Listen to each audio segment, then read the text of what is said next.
Saya sudah kembali lagi ke Salatiga setelah melakukan perjalanan cukup panjang touring dari Salatiga ke Madura, Bali, Lombok. Saya akan memberikan beberapa update, termasuk menjawab beberapa pertanyaan. Selain itu, kelebihan dan kekurangan selama saya melakukan perjalanan touring tersebut. Jadi jalur yang saya pilih untuk touring tersebut adalah melalui jalan-jalan kecil di pedesaan dan sedapat mungkin menghindari jalur umum yang dilalui bis dan truk. Jadi dari Salatiga saya ambil turun ke pantai selatan dan menyusuri pantai selatan, melewati pedesaan di daerah Darsono dan Gunung Kidul,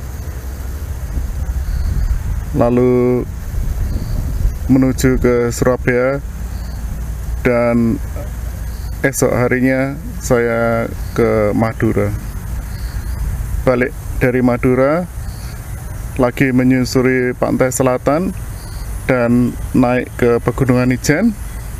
Dari Pegunungan Ijen turun lagi ke Banyuwangi dan menyeberang ke Bali lewat Pelabuhan Banyuwangi ke Gilimanuk, lalu menyusuri pantai utara Bali dan di pertengahan turun ke pegunungan di Bedugo, juga melalui jalan-jalan kecil.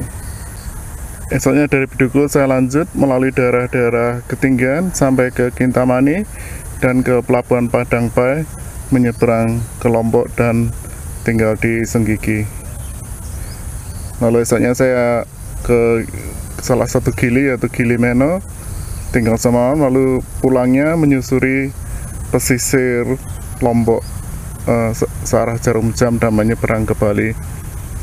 Dari Bali saya menyusuri pesisir utara lagi dan menyeberang balik ke Ijen, lalu dari Ijen naik ke Kawah Burung dan balik ke Surabaya, lalu Salatiga melalui jalur utara dan potong ke Purwodadi dan melalui pedesaan ke Salatiga.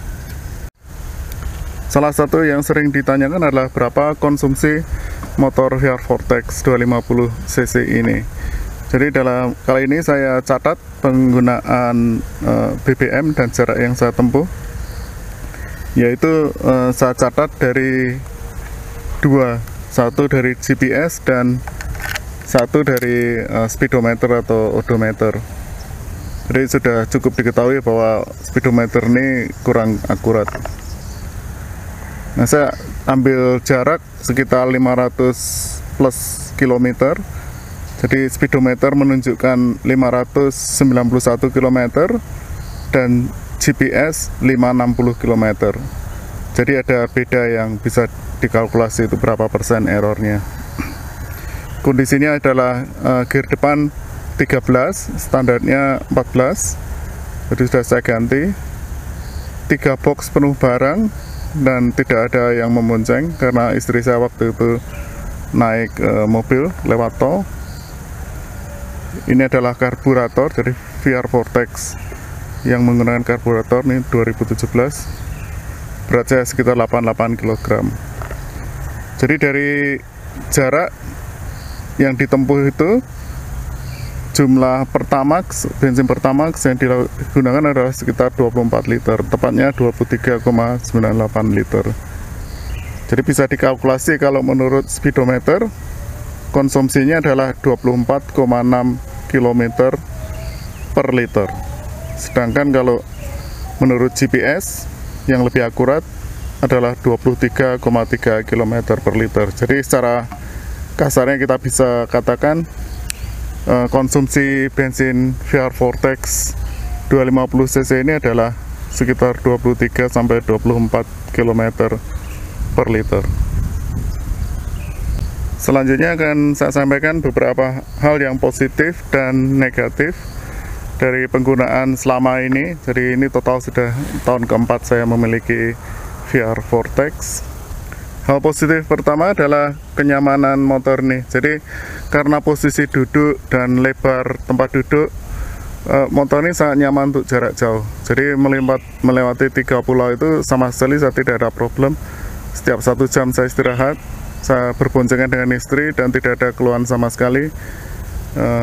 Posisi tubuh yang tegak sangat membantu, dan adanya fairing itu sangat mengurangi hembusan angin. Jadi sangat positif untuk kenyamanan motor ini untuk touring jarak jauh. Yang kedua adalah performance dari shock depan dan belakang, terutama yang depan ini. Shock depan ini sangat empuk dan tidak pernah bottom up, jadi tidak pernah gaduk gitu. Sangat bagus untuk baik jalan gravel, jalan batu, ataupun jalan aspal. Sebelum saya pergi, olinya sebenarnya sudah saya ganti dari orisinalnya kekentalan 5W menjadi 10W.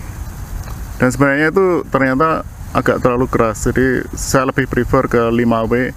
Mungkin nanti saya ganti balik ke orisinalnya. Sealnya yang kanan saya ganti, sebelumnya yang kiri juga sudah, jadi dua-duanya sealnya baru. Demikian juga suspensi belakang ini bagus juga, jadi sangat empuk dan bisa di-adjust untuk dampingnya.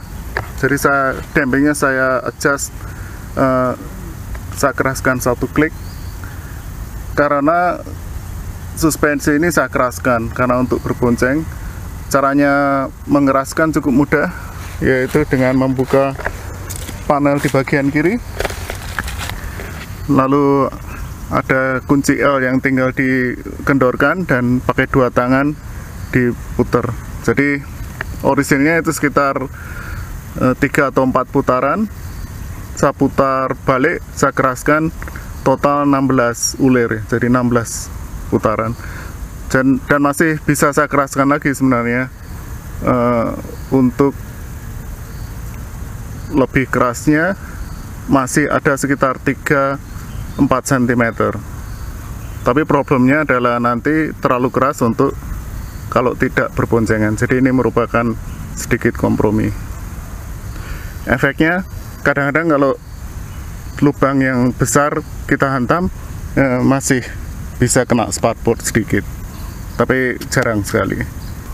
Hal positif ketiga adalah mesin, yaitu mesin ini sangat kuat torsinya, 1 silinder dan sangat halus, tidak bergetar. Maksimum redline-nya adalah sekitar 9.500 rpm, namun saya biasakan operasikan sekitar 6 sampai 8.000 kalau sedang meluncur di jalanan yang panjang. Jadi motor ini juga sangat dingin, tidak pernah overheat. Jadi tidak khawatir kalau naik turun gunung dalam kecepatan yang rendah pun. Meskipun maksimum RPM 9.500, saya sebenarnya tidak pernah mengoperasikan sampai segitu karena saya tidak terlalu suka memaksa mesin. Jadi cruising speed saya berkisar 6.000 sampai 8.000-an. Dengan gearing depan yang 13 yang saya ganti dari 14 itu 6.000 RPM, menurut GPS adalah 80 km per jam, 7.000 RPM 90 km per jam, dan 8.100 km per jam. Jadi untuk jalanan di Indonesia itu sudah menurut saya terlalu kencang juga ya, karena itu GPS real speed. Kalau di speedometer mungkin sekitar 120-an, tapi itu tidak akurat. Jadi saya operasikan 6.000 sampai 8.000, dan itu merupakan speed yang sangat enak untuk motor ini berboncengan. Kekurangannya motor ini tidak banyak. Jadi satu yang saya temukan untuk perjalanan panjang ini adalah ini ada sudah termasuk USB charger included secara orisinal. Namun kalau ini dipakai untuk powering up handphone GPS yang aktif seharian, ternyata arusnya nggak cukup.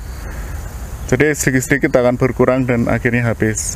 Solusinya mudah, saya beli saja charger, quick charger yang bisa memberikan ampere yang lebih tinggi, dan kebetulan motor ini sudah termasuk cigarette lighter juga, jadi tidak masalah.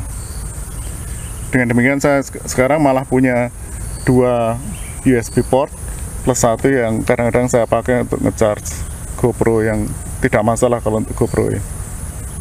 Kedua yang sebenarnya sudah cukup umum diketahui, speedometer VR Vortex ini sangat tidak akurat. Kalau di sini 150-an atau 155 km per jam, sebenarnya secara real itu sekitar 120-an. Jadi karena tidak akurat, akhirnya saya matikan saja. Dan untuk mematikan cukup gampang, yaitu tinggal melepas ada konektor di bawah speedometer ini.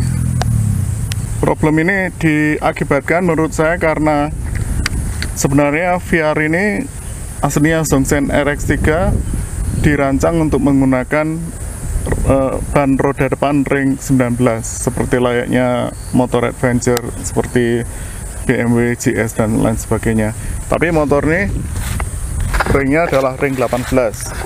Jadi kalau dilihat jarak di antara spakbor ini sangat beda ya, sangat lebar. Karena ya sekali lagi ini hanya tebakan saya, adalah aslinya ini untuk ring 19. Jadi kalau ring 19 speedometernya akan bergerak lebih lambat dan lebih akurat. Benefitnya ring 18 adalah karena ini lebar, kalau lewat jalanan lumpur kemungkinan untuk stuck karena lumpur berkurang, jadi tidak masalah sebenarnya.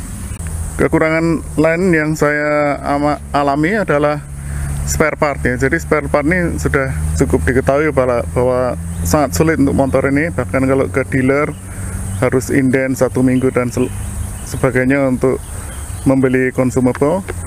Dalam hal ini rem depan saya sudah tipis dan saya perlu ganti rem depan, brake padnya. Saya cari ke pusatnya VR di Semarang, mereka tidak stok, harus inden dan tidak tahu kapan.